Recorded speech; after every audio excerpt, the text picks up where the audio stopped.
Recorded April 8th, 2024. Good afternoon, Ziggy Oh, Stardust. sorry. I thought the eclipse was still going on.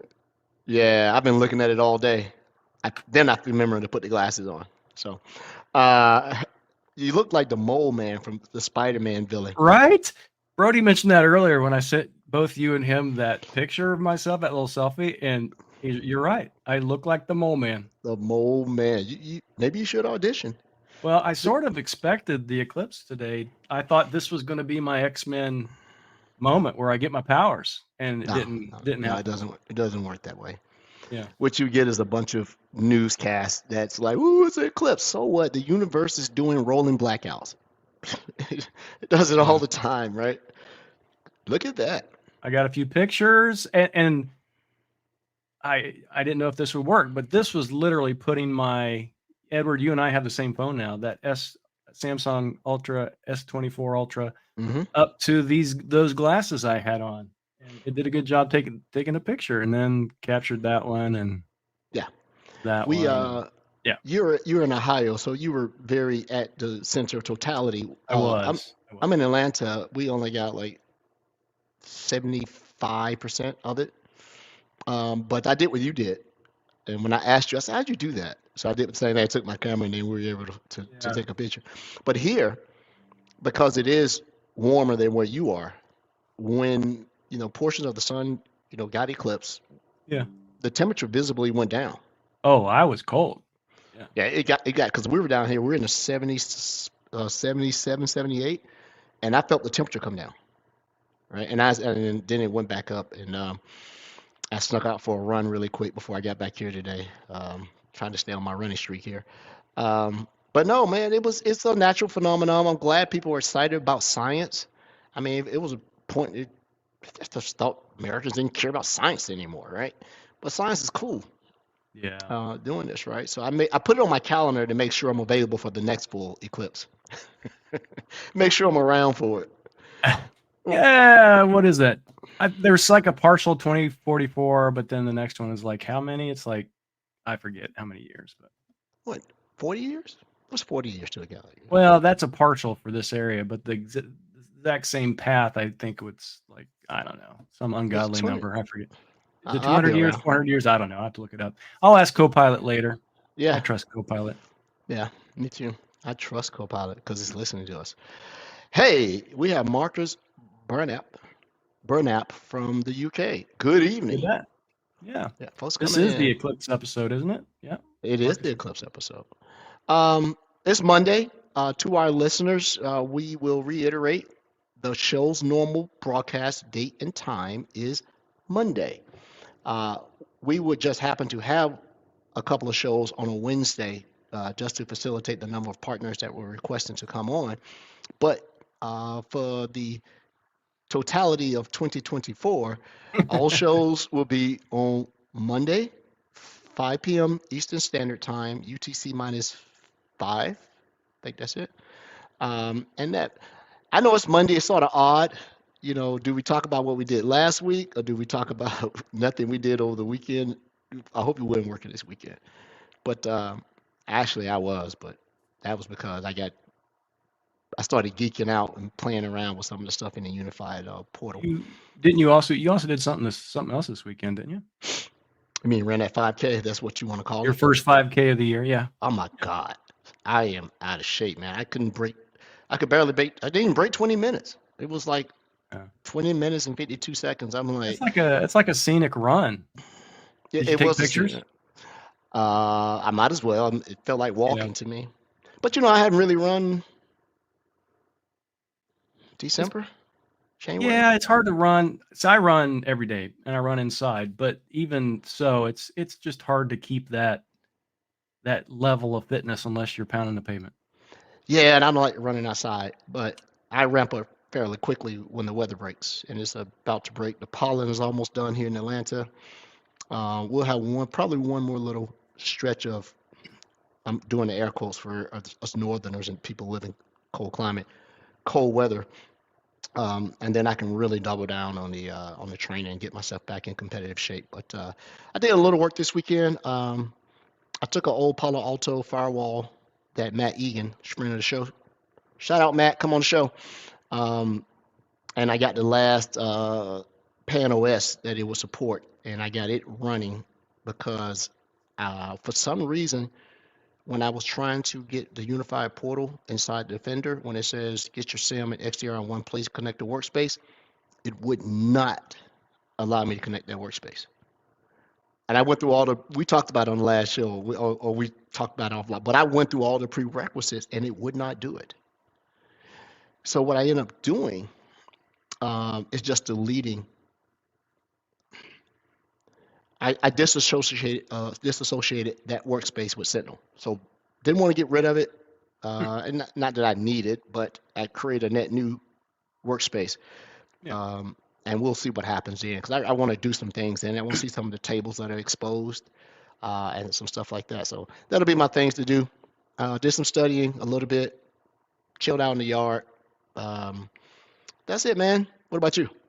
Well, I did not work this weekend. So Easter was last weekend, but weren't able to get our core family group together last weekend. So we actually had Easter on Saturday. So we had the grandkids over.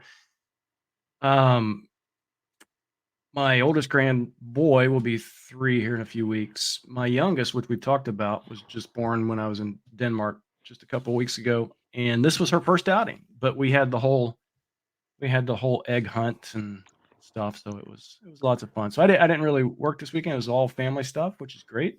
But I did have one thing to share about today. So I'm starting Wednesday. Myself and my good friend from Amish country, who we've been friends for almost 50 years. We're taking a road trip out to visit our other friend out in Kansas City. So Monday and Tuesday of this week is like my really hustle, get things done days before I take off for a few days, because there's a lot of things going on with Copilot for Security. Obviously, we have this month where we're talking about Copilot for Security partners with our guest tonight, but there was a thread that was started either Friday. No, it started over the weekend, and I watched this thread, and a lot people should realize that a lot of people watch these types of threads internally at Microsoft. So there's been a lot of discussion around the consumption model for Copilot for Security. And while I can't go into great detail about what those discussions are, I can tell everyone that there's some work being done to clarify, because yeah, absolutely, I would agree there might be some confusion around it, but we're working to make sure that the documentation and all that goodness is where it needs to be, so that everybody is clear on what that consumption model actually is. So Yeah, and the documentation is good. I think that a dedicated. I'm probably part of that thread too, right? Maybe. no. No. Okay. I think a separate educational webinar, one to many, may be necessary, and just make the topic that, right? Come in and ask your questions, and now that is GA and available, the questions won't be rhetorical. They'll be, I tried this and this is happening. What is the impact?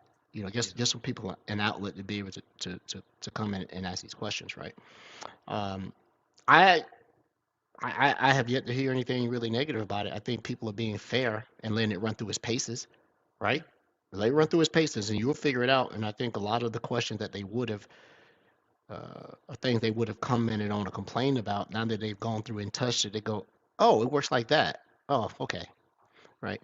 So, but hey, lots of Copilot, uh, stuff. My wife is using a collaboration Copilot product. She loves it. She's also using my Chat GPT account to death.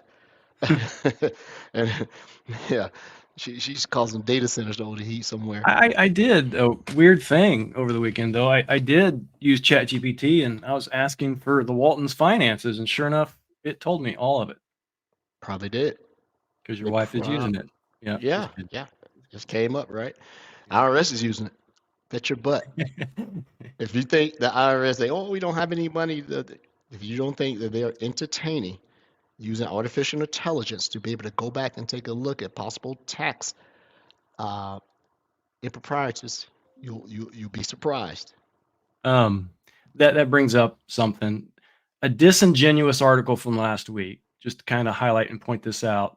I don't know if you remember this news article title, but it was something about the government banning Microsoft Copilot from use in the government. Well, Microsoft Copilot is not approved for use in the government yet. We're still working on that. We've never, so they can't ban something they can't use. So. Yeah. I mean, you have folks who it's a deadline, they got to write something. Yeah. That's what it seemed like. It was a deadline, they had to write something, right? And don't get me started on the state of journalism in this country. Yeah. Yeah. So, hey, we have a guest, and we definitely need to tighten up our Discord so that our guest can come on because he is up, past his bedtime of a sort. So, as we continue the theme of Partner Month, we'd like to invite Graham Hoskins from Quorum Cyber. Graham, good evening, sir. Welcome to the Microsoft Security Insights Pod Show or the Other. How are you? I'm really good, thanks. Like you said, way past my bedtime. Especially in your 40s, that's usually like 9 p.m. And Yeah. it's just edging past like, well, I don't know what it is, middle of the night, I guess. I'm jealous, actually. If you're going to bed at 9, I'm super jealous of you. Now, I used to, and that was a running joke of the show, Graham, that if it's 9:01, Ed was asleep. But then something has shifted. So I'm staying up later, maybe because my wife is up reading. But yeah, those 9:30, 10 o'clock bedtimes, those are gorgeous. So Graham, thanks for representing Quorum Cyber and coming on the show. We are talking about Copilot for Security, its impact upon partners, how they're going to use our Copilot, or how is Copilot affecting the way they go about their business. So let's get started. How about a little bit about yourself?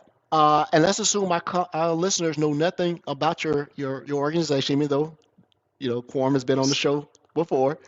Tell us something about yourself and something about Quorum Cyber, and let's talk about Copilot for Security and Quorum Cyber better together. Yeah, that'd be great. And thanks for having me on the show again. So I'm one of the solution directors here at Quorum Cyber. So I look at specifically AI within security, and that covers basically all of the co-pilots as well.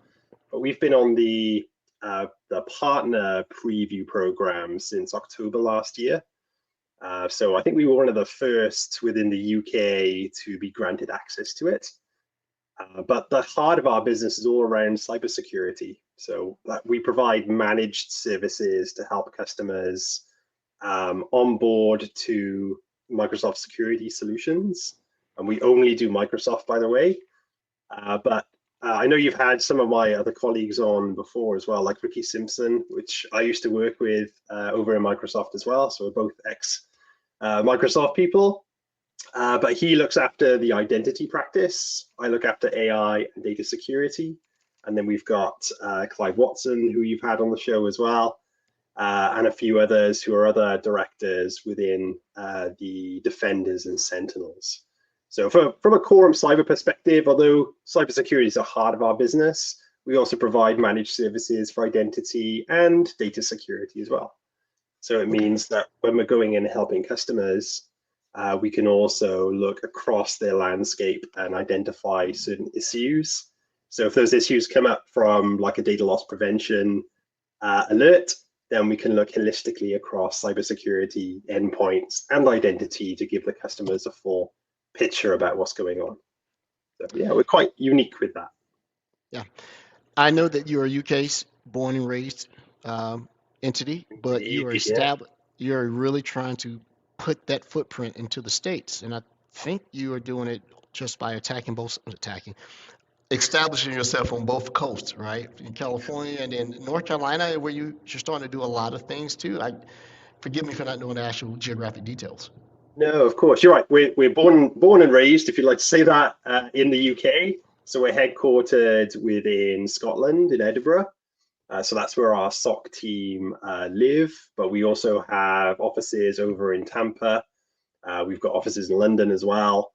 As we're having more conversations with the US, we're starting to build up our customer base over there as well. So we're around, I think it's around 250 to 260 employees, and that's global.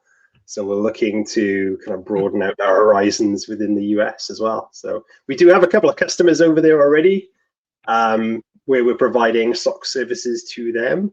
But I would say probably the most asked or most kind of critical conversations we're having with customers at the moment are all around the data security. Mhm. And that falls quite nicely, not just into the Microsoft ecosystem, but also what Copilot for Security is designed to do as well, is have that tight integration into Microsoft Purview, into Sentinel, into Defender, into Entra, all of those. It just enriches our business even further. So we can talk a little bit about that if you like. Okay. Okay. I know that the gist of the show is to talk about how, QC is going to interoperate with the product that is Copilot for Security. But anytime that you need to veer off to talk about the services, just don't feel pigeonholed to talk about that exclusively. As long as if there's a tie-in, absolutely. So we'll get into it. Copilot for Security. Yeah, go ahead, sir. I would say that I think there's an evolution that's brought us up to where we are today when it comes to Copilot. Like when like ChatGPT was publicly released, what was it? End of 2022? Yeah, I think what is it, Yeah. November, when it got really hot and everybody wanted to use it? Yeah. That's right. Yeah, you could really see at that point, I think, the use cases and scenarios where that would come into security. And then Microsoft's done an awesome job at providing some of the tools, even before Copilot, like being able to go in and set up a set of services from Azure, so Azure OpenAI services, as more of a secure and private way of our SOC analysts asking quite sensitive information within that area, rather than when ChatGPT first came out, like everybody was like throwing everything into it. So we kind of didn't want to do that. Well, and ChatGPT was using whatever data you sent to it to train its model, right? So, exactly, yeah. So a lot of our conversations kind of leading up to Copilot for M365 and security was just guiding those customers through what we could do from a Defender's point of view. So setting up Defender for Endpoint, making sure that we're understanding what's going on with that data within that estate. And then that's where I think most of the conversations are coming from, which is more prevalent now, I guess, in the light or in the age of AI, is like the data is the crown jewels. And these tools are going to be awesome at finding the information you need in context. But also, I heard you at the very start there talking about that government agency that's just blocking AI. Like there should be no need for that. I know it's not set up for the government at the moment, but making sure that there's some sort of readiness within that business to go away and use these tools in the right way, I think is probably key. So I know I can jump around taking part of these conversations, but again, kind of leading up, making sure that the right tools are used in the right place within the organization is key. I think Copilot for Security is just going to be an easier way, an easier tool to be able to integrate into all of those facets of Microsoft security, rather than what we would traditionally do in ChatGPT, which is copy information around. So nobody wants to do that. In your experience, now I've talked with others about this because, like you said, it's kind of a hot topic, data security. In your experience and talking with your customers, where do customers generally sit? Are they good with data security? Are they freaked out? They're like, everybody wants to use AI and we've not done any data security. Can you help us? I mean, is it, or is it kind of middle ground? There's a mix. I would say that nobody has probably done what everybody should be doing. So we put that politely. Like nobody knows where the data is traditionally. Like data is still flowing on premises, in the cloud, in other clouds, in your personal cloud, probably. They just don't know. Some have tried to kind of kick the tires in setting up some sort of data security when it comes to like DLP. I've had some customers say we set this up like 5-6 years ago and it just doesn't work in the way that we want it to anymore. So we're going to go away and buy a point solution to fix that. And so we're like, no, hang on. Like you're going down the right path. You've got access to all of these awesome tools to protect your data, but it's an evergreen platform. It's ever moving. So something that you set up 6 years ago isn't going to work in the same way that you intended. So we're going in and having those conversations with customers, also kind of getting them ready for AI. So you're familiar with the semantic index, right, from Copilot for M365. Now that's an awesome tool, awesome search tool to find in context the information you're looking for. But also, if you've been in that organization for the last 20 years, it's quite likely that your permissions have never changed in those last 20 years as well. So it's making sure that we're providing the evidence and the reports about what they should go away and do, these organizations. And we do something very similar to Copilot for security as well. So we provide a readiness assessment when it comes to Sentinel, onboarding that correctly and all the signals you need, onboarding things like Defender XDR and Defender for Endpoint, and then sort of pivoting to say, well, that's sort of your cybersecurity, but what are you doing with the front doors to your business, right? That's your whole identity piece. Oh, right, yeah. Do you have things like PIM set up? Do you have behavioral analytics set up as well?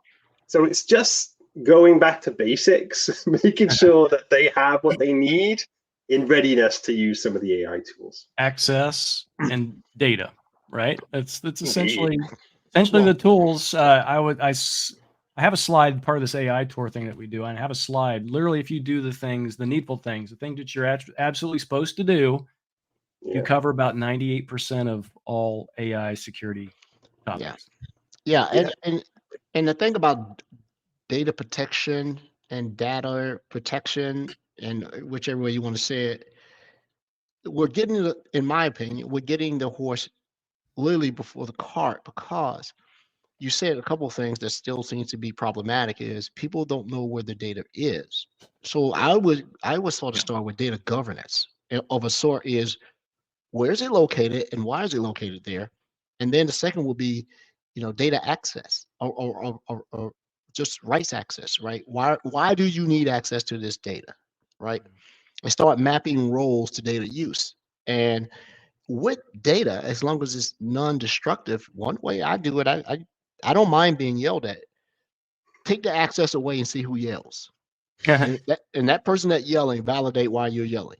Why I used to have access to it. Now you haven't been in that role in 2 years. Why do you still need access to it?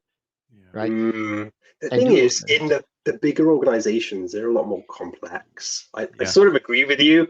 Like there needs to be a line drawn in the sand to say, like, this is it. No, you haven't touched that data. We either need to archive it off and then delete it, or we need to make sure the permissions are set up correctly. I think there's a stage even before that. I think it should be doing a paperwork exercise and doing that mapping manually to understand of the repositories you have, what are the priority ones that should have business data in, and then what might be in those repositories that is like of business risk or is high severity. Like just writing it down, that's the core basis of some of these organizations, that they just don't know where their data is. So well, I know customers that through acquisition or merging, even kind of medical type industries, sometimes they'll have data in Box, they'll have data in OneDrive, they'll have data in G Drive, and that's across different departments, right? And yeah, I think we need to have a customer show choice about that. That's what that is. Yeah. I want to commit Graham to coming back on the show and let's have a singular discussion about that. Yeah. Because you're going to see that, and the reason it's self-serving for me to do this, because my favorite product is Microsoft Defender for Cloud Apps, aka MCAS, aka Adelon, because now you're starting to see the CASB reinsert itself as an important piece of how you go about your business. Because if you're looking at the Microsoft CASB solution, it is cataloging at least 450 different AI products, because the majority of the AI products are SaaS based. And that's the strength of looking at a CASB solution, right? And then you combine that with a CASB also helps with data governance protection. But I would like to have a total discussion about that. But let's dovetail back into the AI and talk about it. I'm gonna ask you a simple question. How is Quorum Cyber utilizing Copilot for security? How is it making you different? I won't say better. I'm going to say different. How is it making you different? Yeah, so like I said, we've been using this for the last 6 months. And the reason why we went down that rabbit hole is to utilize a tool that can go in and understand customers' landscapes a lot easier than going into each of the individual portals. So we're using it a couple of different ways. One is more of the kind of SOC analyst role, where we're going in into Copilot, switching tenants into our customers, and then being able to expedite our investigations, our evidence collection, and then using it for outputting the recommendations back to those stakeholders within the business. So we're using a bunch of different tools and lots of different portals in order to gather all of that information. We've got one tool to be able to go in and start asking iterative questions and building that evidence up. Because our customers don't get breached like on a Monday morning at 9 o'clock. It's normally at like Friday evening, probably about this time, to be honest with you. And then that business could potentially be down for that period of time when people aren't working. And then those organizations have to drag people in to say, look, we need all the help we can get now to get us back up and running on a Monday morning. So for us, if we've got tools that allow us to be tightly integrated into that customer's tenant across all of those solutions that we talked about earlier on, and being able to find that needle in the haystack a lot quicker and give the reasons why, that's a tool that we want for our SOC team and our customers. Now, there's a lot of aspects of using AI within security that we can start enriching that data. And I think that's where our kind of specialism comes in. So we've got the people, so we're augmenting people's skills and experience with these tools with Copilot. But it means we can enrich that data through our own procedures, our own knowledge base, helping and guiding our SOC analysts through that investigation. But also we can bring in customers' data into that as well. So if you think about when you started at Microsoft, for example, we all did it. We signed our life away when it was a business or conduct policy or data handling policy, and then kind of comes to another court and we sign a life away again, but we never kind of fully read the depth of those documents.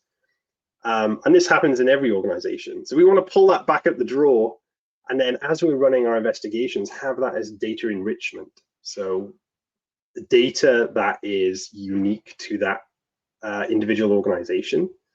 So if it's a data handling policy, for example, and we're doing an insider risk investigation, then we can give better recommendations to that organization with their own policies. So with this evidence, this is how it should have been handled, and this is the recommended outcome for you as a business, whether it's a slap on the wrist or whether it's something that should be escalated to legal, for example. Now, talking about different stakeholders, traditionally a SOC team are going to be very technical, and they're going to be talking to technical people as well. So we can use Copilot for security to translate all of that technical nuance to something that someone in HR or legal or the data protection officer can understand, and then provide recommendations to go away and do. That's their job. But funnily enough, I was in New York week after last at the CISO meeting, and we had a couple of hours talking about Copilot for security and what it was for. And one of the outputs from that was, this is amazing. We can go in to this tool and then as a CISO ask any question that we want. Now, they have to have the rights in order to do that, of course. But you can start to see these really interesting use cases come out from those customer discussions to say, well, yeah, traditionally what I'd have to do is go and log a support call with IT. They would have to give me access, or they'd have to find the information for me, and that wouldn't be right. But now potentially they've got a tool here where they can start to ask questions and get the evidence back.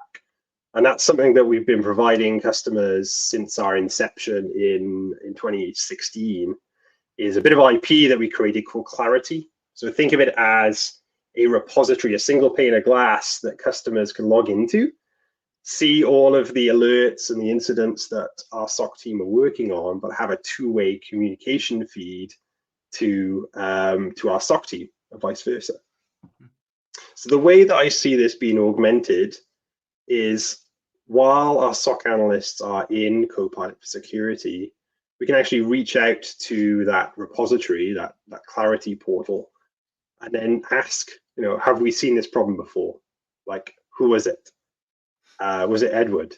Well, Edward had this problem last week, and this is what we did to resolve it. So if you think about that time to resolution, I think we can really kind of narrow that timeline all the way down here.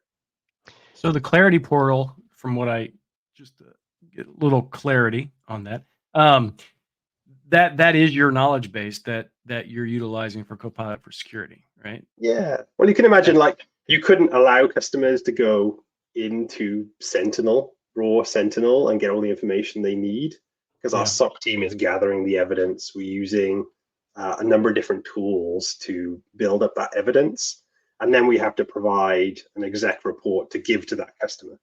So Clarity is our solution that captures all of that knowledge, and then we can provide that back to our customers.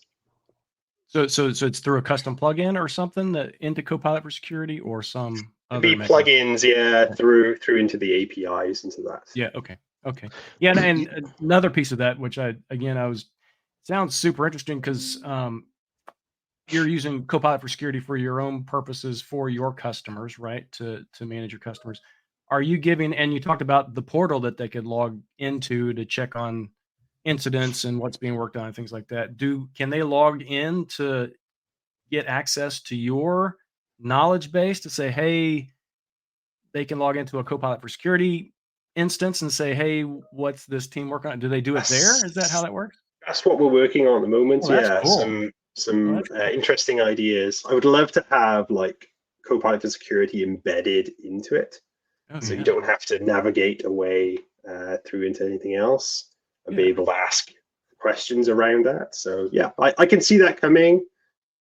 Like, I don't think we're going to be the only partner that provides that sort of service, but the whole knowledge is our people and our skills, and that big repository that we've been creating for the last number of years. Like, that's data is gold dust, right? Oh yeah. So we want to reutilize those crown jewels, and then embed that as enrichment back into Copilot for Security. Oh, that's great. Yeah, that's awesome. That's kind of what I envisioned you were talking about. I'm like, oh, that's really cool. Yeah. I can imagine you said the statement that, the CISO can go into Copilot and ask questions. I can imagine some practitioners grimacing like, management is in the tools creating more work for us. Luckily, there is a buffer to prevent such.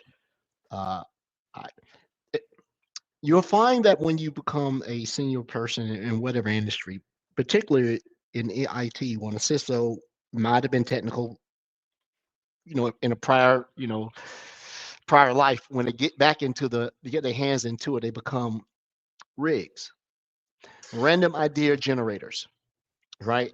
Hey, let's do this. But luckily, Copilot has a built-in, feature that prevents such things, which is called SCUs. Because if the system wants to just keep asking random questions, go ahead. Keep asking the questions. Exactly. I think you're right. Yeah. It has to be some sort of filter, because they would need a lot of privileges to ask the types of questions that they need. But with Clarity, for example, that's already been kind of vetted. They don't get access to the raw data through it. So that's why we would like to embed Copilot for Security into that repository. Right. I'm sure in the future there'll be some sort of filter specifically for CISOs, but how we do that today, I'm not sure. Well, yeah, it'll come.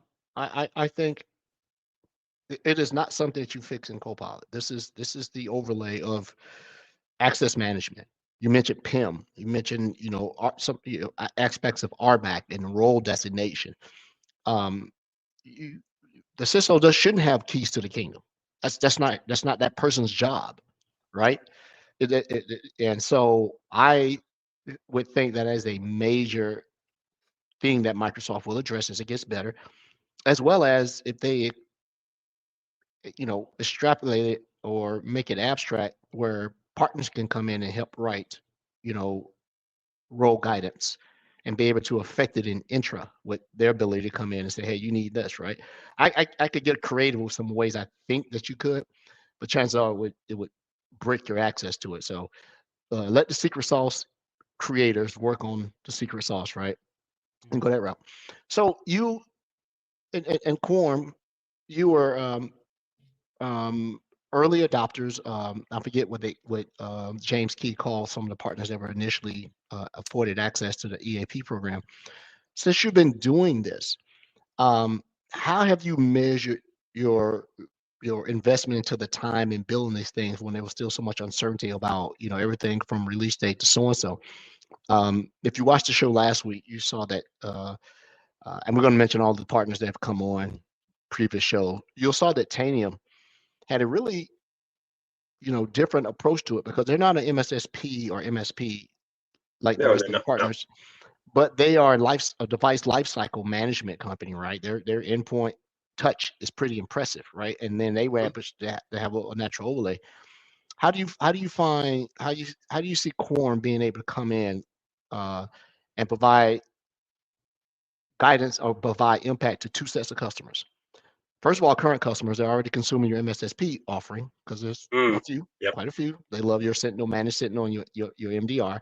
And how do you sell it to new customers as part of, hey, we have this with Copilot? Because as I go through your site, if you saw me bouncing around, I'm looking at your site. You guys don't overly advertise that you're using a lot of AI inside your stuff. It's very much skill and experience driven. Yeah. So how do you have that two sales motions? Hey, we're going to make you better, existing customers, because we got this, and new customers, because it seems as though if you don't have AI in the name of your product, people are like, oh, you're not modern, you're not bleeding edge, you don't have AI. So take either one of those first, or neither one of those. That's a lot of questions, by the way, but yeah, I'll try and answer them all. So I think there's a lot of hype around AI in general. So we don't want to go in and just say everything is powered by AI when it's not. So we see as Copilot for Security, like I said, as a tool in our tool set that we can go to, and it is already tuned with security in mind, but then is tightly integrated into the Microsoft solutions and the enrichment when I talk about our skills, our knowledge base, and clarity. I think that when I was talking with customers who were interested on the early access program, we were trying to provide not only a set of services when it comes to MDR and XDR for them, and then how we were going to help them, but also they saw it in a different light, as in they saw value in this tool, but they didn't want to go away and buy the nice shiny car and just hand us the keys, right? Yeah. So they wanted to know like what they were going to use it for. And then they really understood already how we could expedite some of the investigations for them using this other tool. Now, they expected us to use AI regardless, which we were doing anyway.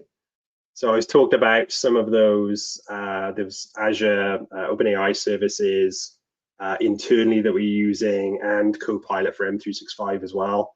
So we're already utilizing some of those tools internally to do investigations or look at custom query language, KQL, or PowerShell, understanding what like large scripts we're doing. But the value in using Copilot for security for those customers on the EAP is we could just do this and it would all be embedded. So the other lens that they had that we had to talk them through is about how they were going to use it.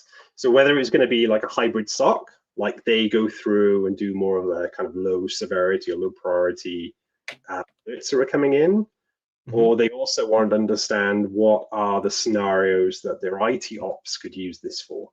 So we talked about just like the service desk, if somebody rings up, they're trying to log in from holiday, there's a conditional access policy somewhere that is blocking that person from logging in, rather than what traditionally happens is that service desk analyst would then try and escalate that up to kind of second or third line. They'd be able to go into Copilot for security and say, well, why can't Rod log in from Spain? And it would be able to go in and look at Entra, look at the policies already enforced, and give that person an outcome of well, this is why they can't log in, and this is what they're trying to access. So there's lots of different lenses that organizations are trying to see the value in using Copilot for security, and also trying to build the business case about why their organization should use it and how we're going to use it on their behalf. So there's a lot of conversations around that. The other thing was around like just using this new tool. It's like going to Bing, right? You go to Bing, what do you get? You get a blank. Bada bing, yes. You get a blank box. Like, what do you want to search for? So some of these organizations didn't know what to type in. Like I was talking to, I've forgotten his name right now, but I was talking to one of the PMMs over in San Francisco a couple of weeks ago now. And we were saying, like, we find it really easy to create quite descriptive prompts. And there's other people that just can't write prompts or get the outputs that they want. So I think there's a real need for sort of change management and training with these organizations. So what we did as Quorum Cyber is to build up our own prompt library. So we were already doing this prior to Copilot, but we wanted a series of prompts in that library that were customer facing. So here's some examples about what you would do for your security advisories or your incident reports or your risk assessments. And then we would have more advanced prompts internally then that would look at like threats, intelligence, the forensics and vulnerability management, and sort of the outputs for that exec summaries I talked about. But this needs to be an iterative process because these models underneath are going to change over time, right? Nothing is static.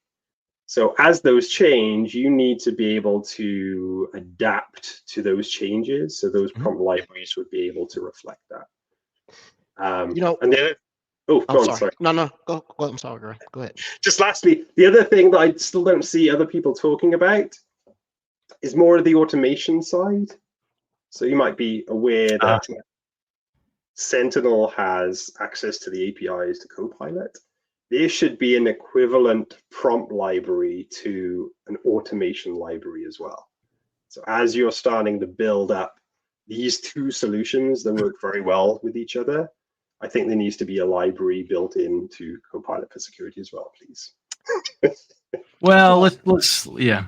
I think that was on the table, but or at least is eventually, right? But because GPT-4 obviously has that capability, it's just Well, ChatGPT, for the most part, is working with benign situations. When you're working with security,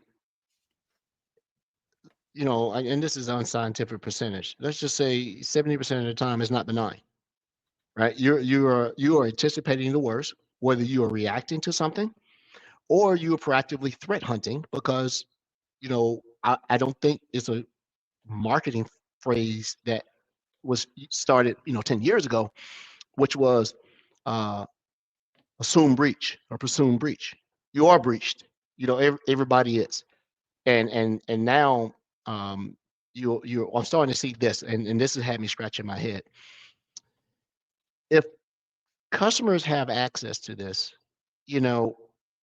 how do you perceive this complicates your ability to do your job? Remember, this is a co-shared environment. You are writing plugins as a partner to enhance the tool set and make the operations better.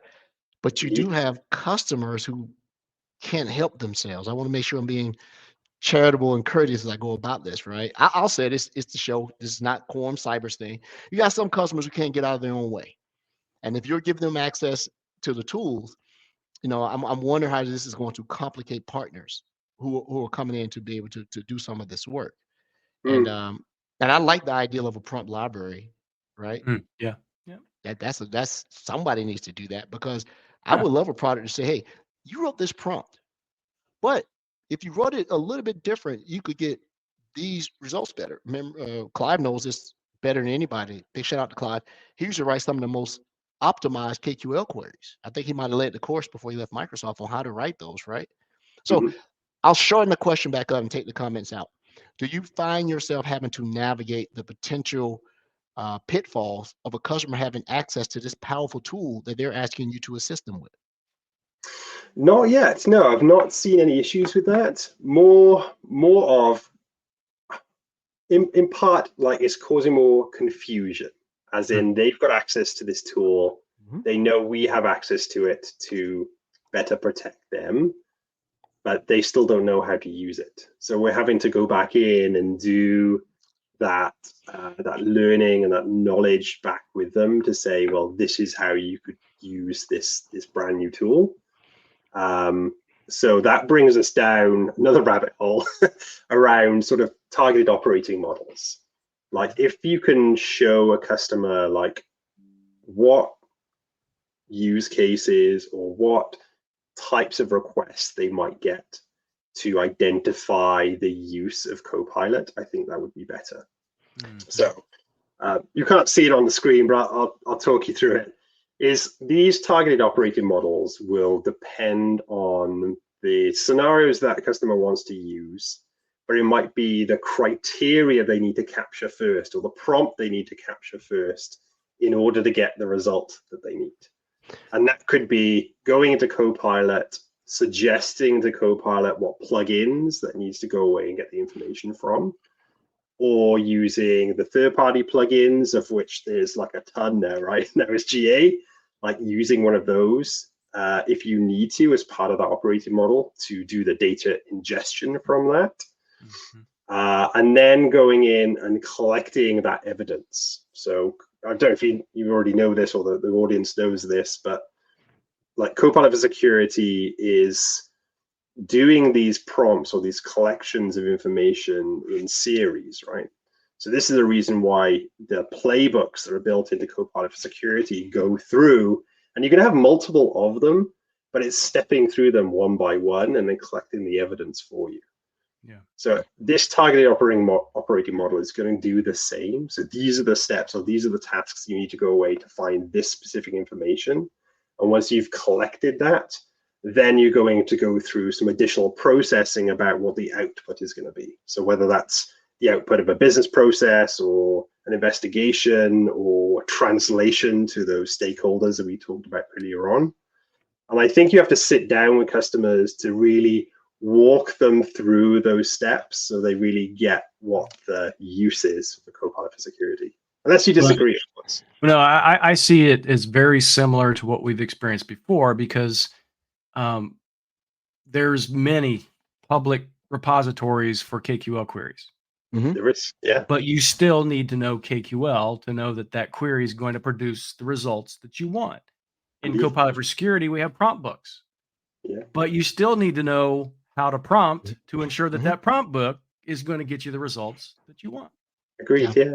Like the built-in ones are going to give you a flavor, like your KQL, right? This is the type of prompt that you might want to use to get this, but it has to be customized to your organization, your actual need at that time. So yeah, I totally agree with you. The other thing that I don't see, sorry, somebody else was going to talk. Oh, no, go ahead. I was trying to write a note. Go ahead before I forgot. I'm sorry. You write that down. The other thing I don't see a lot of organizations, or even kind of partners, talking about is, the exec summaries that Copilot for Security is outputting. And we talked about a little bit earlier on about kind of data enrichment. Now, every organization that I know of has to deal with some sort of assessment or regulation, directive, even if it's internal, right? So I don't know if you've tried this yet. I think Rod might have. But like part of that exec summary or that investigation, you can ask Copilot for Security to say, of this incident, how does it align with X regulation? So you could pick up like NIST or ISO 27001, pick one, pick an assessment, and then actually go through and do a really good job at saying, well, these are the 5 or top 5 controls that align to that assessment. And this is how well you're doing against those in light of this incident. So if you think, if you're collecting that information over time and then putting it into Clarity as well, then you can start to provide kind of quarterly or yearly feedback to those customers to say, well, you're supposed to be compliant with this regulation. Like, there's evidence here that suggests otherwise, or no, you did a really good job. You know, we protected against that. So I think using that data enrichment alongside things like non-technical aspects, like we talked about business policies, we're talking about sort of regulations and assessments here.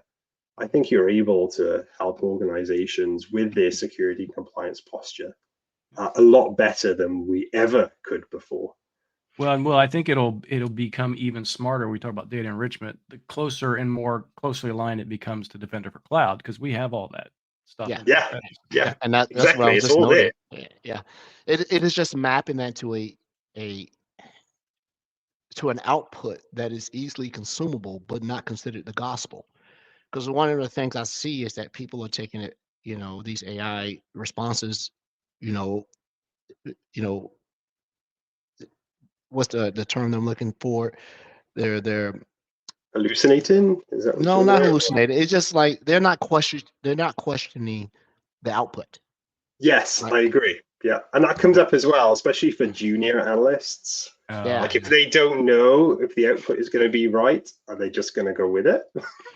Well, and we've said this before, you know, a weakness across any AI model is its desire to please. It wants to give an answer. It does not want to time out. It wants to give you something, right? And so, you know, one thing I would tell everybody, regardless of what AI tools you consume, whether it be for collaboration, whether it be for, you know, security, now is not the time to give these tools the benefit of the doubt. You do not, right? Because we've seen them write terrible briefs for lawyers. Lawyers have been threatened to be disbarred because it was obvious like this precedence that you reference doesn't exist. This judge never ruled or dissented against this. Did you even fact check this? So that's different though. I think that's different with Copilot for Security because it's grounded with the information that's within the tenant rather than just trying to go off and like make something up. I think you're totally right. It still needs to be checked. I think it's a lot better with the grounding because it's the data that's looking at, not just a generic LLM. Now, and that specific example I gave was for Copilots, not for security. Let me give you one that's similar to this. Copilot is for security is referencing the past tasks that were used to resolve an issue. If you inadvertently mark something as a false positive benign because you didn't go through and do a thorough investigation of the TTPs or the methodologies, it could say, don't worry about this because I've looked at several of the tickets where you have marked this as a false positive benign and resolved. I see what you're saying. Okay. So I want a security person to go look at this and say, no, this is not right. A little bit of long tail analysis would say, this step wasn't there. If you add this particular piece to it, your eyebrows go up and like, oh my God, somebody's within the environment, you know, and they may be 2 steps away from breakout, right? They've been dwelling for a long time. So I think the data and the history of resolution is going to be super important, right? Especially for MSSPs. And I'm, you know, I started to think through it. I'm not as versed in the CSF as Rod is. I'm coming up to speed, even though I'm one of the Copilot folks, I guess. But I tend to look at stuff like this not as the tool, but it's the human advisory aspect. I would rather have an advisor come in and say, "Can you come advise us on this?" And that's I the don't whole reason want- why it's called Copilot, right? It's Yeah, not I don't autopilot. want Copilot to be my friend in a security business. Yeah. I want it to come in with an unbiased view. I don't want it to look at my poor history of really bad security decisions. Mm-hmm. I want it to come up and say, "You sucked at that.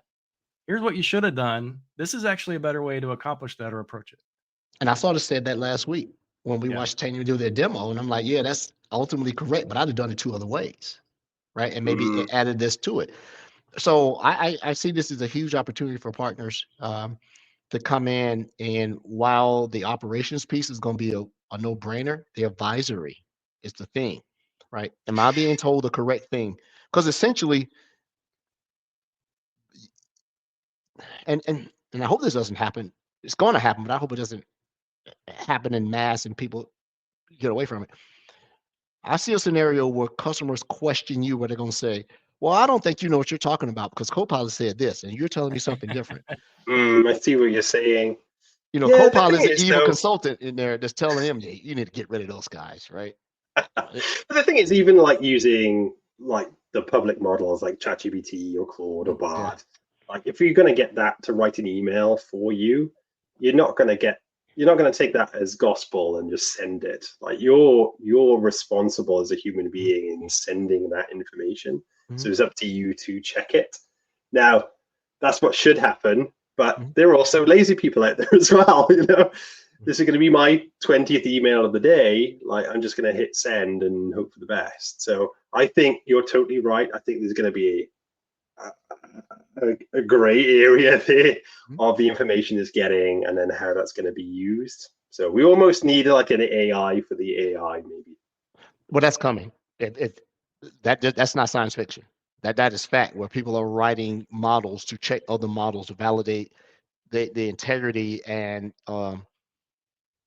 probably the integrity both ways, right? The integrity of the data and integrity of the actions and the intentions, right? Because if you bias anything enough, it'll start acting in a more biased way. Let me ask this question. I won't be respectful of your time. How are you using it internally, if you can speak? How is Quorum using Copilot for security to make you more secure? Because you're a security company doesn't make you immune to the bad guys. Because sooner or later, no. Well, the cool thing about being on the partner preview program was we were given access to it for our production tenant. So it was allowing us to look back at our tenant. So we obviously investigate ourselves as well. So we're utilizing some of those tools internally before we had customers on the EAP. So we were able to go through and pick up different incidents from Sentinel, being able to go in and then starting to kind of triage some of those issues. Like we didn't have access to the full amount of plugins that we get today. Like I think one of the kind of key areas would be more around Purview today that's in preview.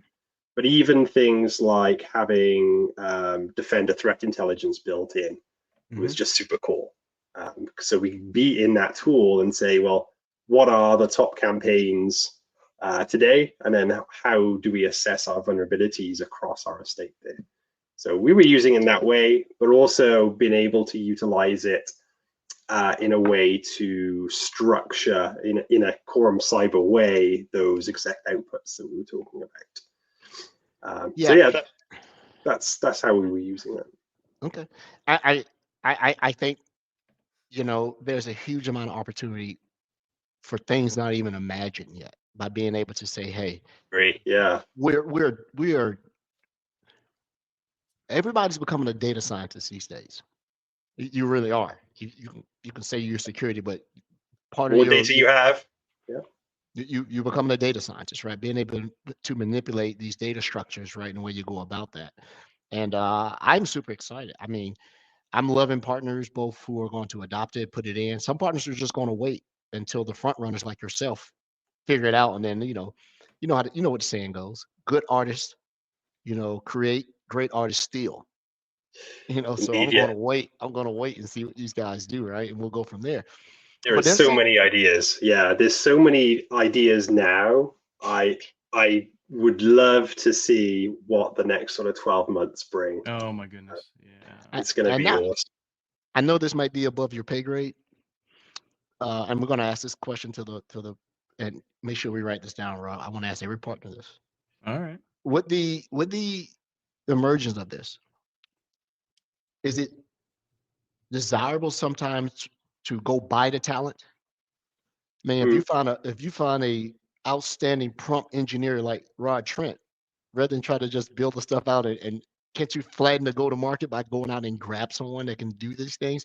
So are you having to balance bringing outside talent in to supercharge your offerings as well as build up that? Because I know that people are hiring, and I'm seeing in the job things. Do you know security? Copilot for security. Do you know? We've got 14 years experience in Copilot security. Here's the prompts. Here's the prompting textbook, by the way. Yeah, Mad Libs. Yeah, I would say there's lots of really good courses that like individuals can go away and learn how to master prompt engineering. Like there's lots of different techniques that you can go through. So I think as everything is starting to kind of ramp up now properly with Gen AI and security, I think there'll be a need for those specialists right now.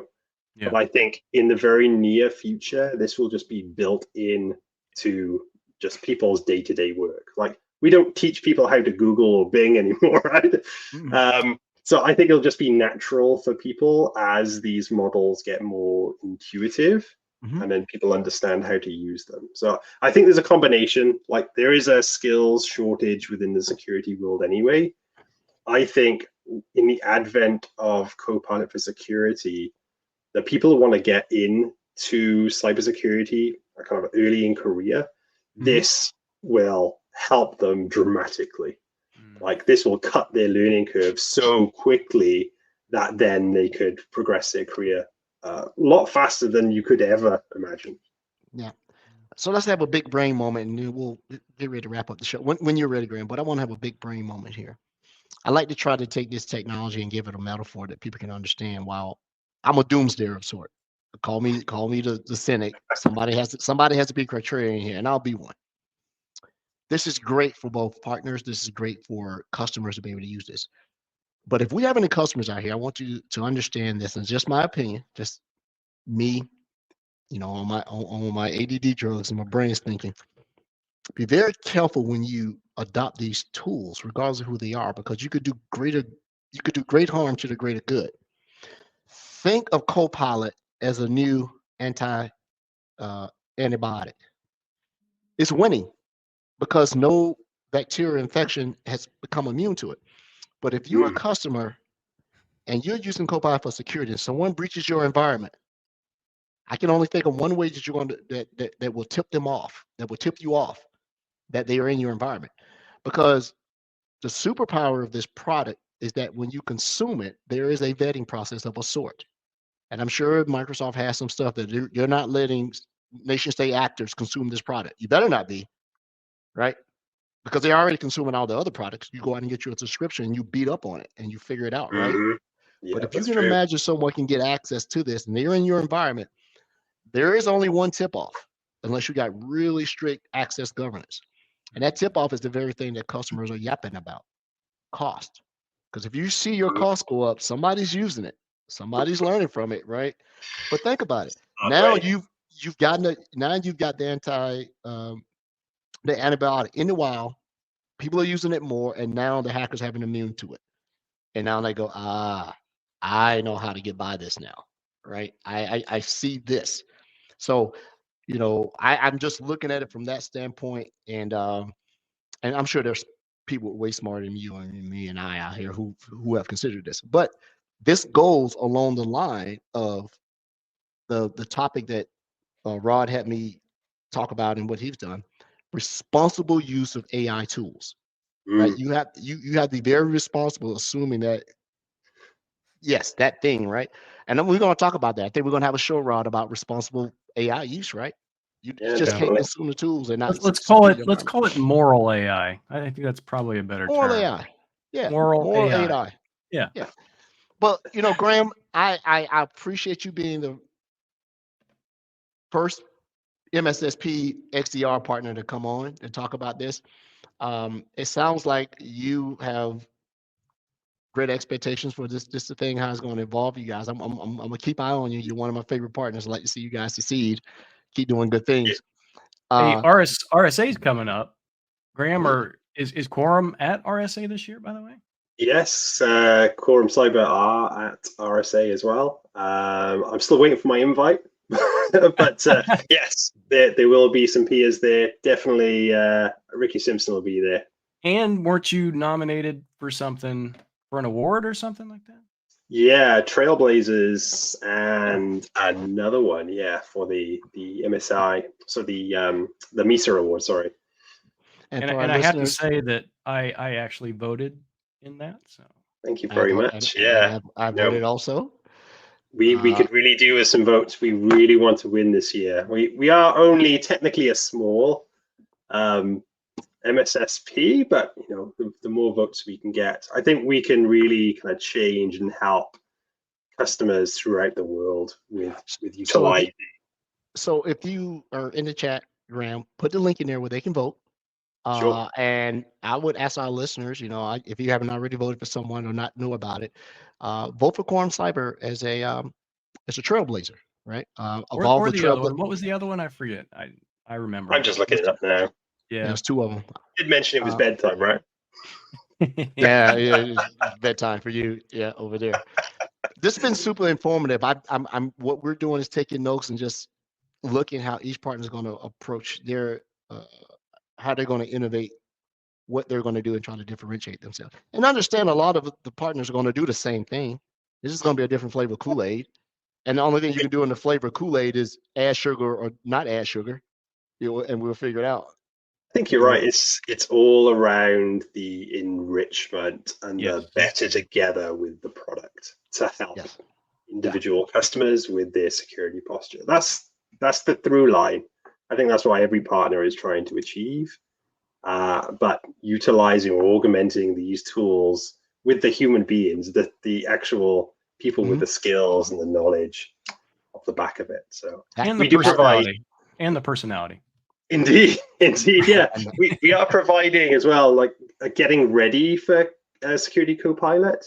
We'll go through and then showcase what that solution is there to do, like talk to them about how they can use it, and then look across their security solutions, identity and data security, to give them like an idea about where their posture is today, where are they realistically, and then how do we get them to the best that they can be.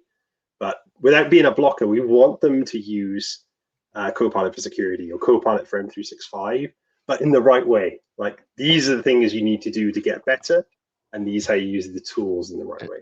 And to our security practitioners, our jobs are not in jeopardy, right? Copilot does not hunt.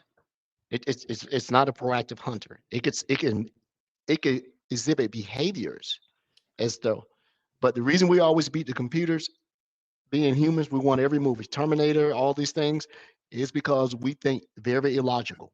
And when you think illogical, you can think of things that a logic system will not do, right? And so that's why I think there's going to be a tremendous amount of longevity to our careers, because it does not proactively threat hunt. You can write automation in it. That's not threat hunting. That is automating a very definitive set of prompts / queries to look at something that is a known quantity. When you start to, I think when you can hallucinate and say, you didn't really think about this way that they got in, that's a good hallucination. I'm like, you're right. I didn't think of it that way. Hallucination is a feature, actually. It's a feature, yeah. So it's not a bug, it's a feature. Right? Even humans hallucinate, right? Yeah. Yes. I'm doing it right now. Yeah, me too. So, Graham, thank you so much for coming on to the show. Thank you. Thanks for the invite. I've enjoyed it. Always. And don't feel as though you need an invite. We're going to conclude Partner Month, and then we'll get back into our rotation. We're going to have a couple of the theme months, I'm sure. But if there's something that you want to come on and talk about what your company's doing, Phil, reach out. Listen to the show. I know it's not the conducive to the time zone difference, but just download and take a listen to us. Yeah, exactly. You're on YouTube as well, so I watch it on there through the day. Yeah, you'll be surprised how many YouTube Copilot for security channels there are now. I'm like, okay, Yes, there's quite a few. It's quite a few. Like, what? It does that? No, it doesn't. So, well, everyone, thanks for listening to the show. We will continue the theme of Partner Month. We will not have a show this Wednesday. The next show will be. Oh, wrong one. Wrong one. There it is. Next Monday, April 5th. Tax day. U.S. Tax day, April 15th with Bulletproof. Everybody in the United States, pay your duties. Taxes, duty, same thing, interchangeable. We had the eclipse this week and tax day next week. So. Yeah, that's when the sun really is going to get blotted out. Indeed, it will. Thanks everyone for coming on to the show. Any questions, hit us up. Find us on LinkedIn, Twitter, whatever they call them these days, and we'll get back to you. Let's have a good one. Thanks, Graham. Thank you.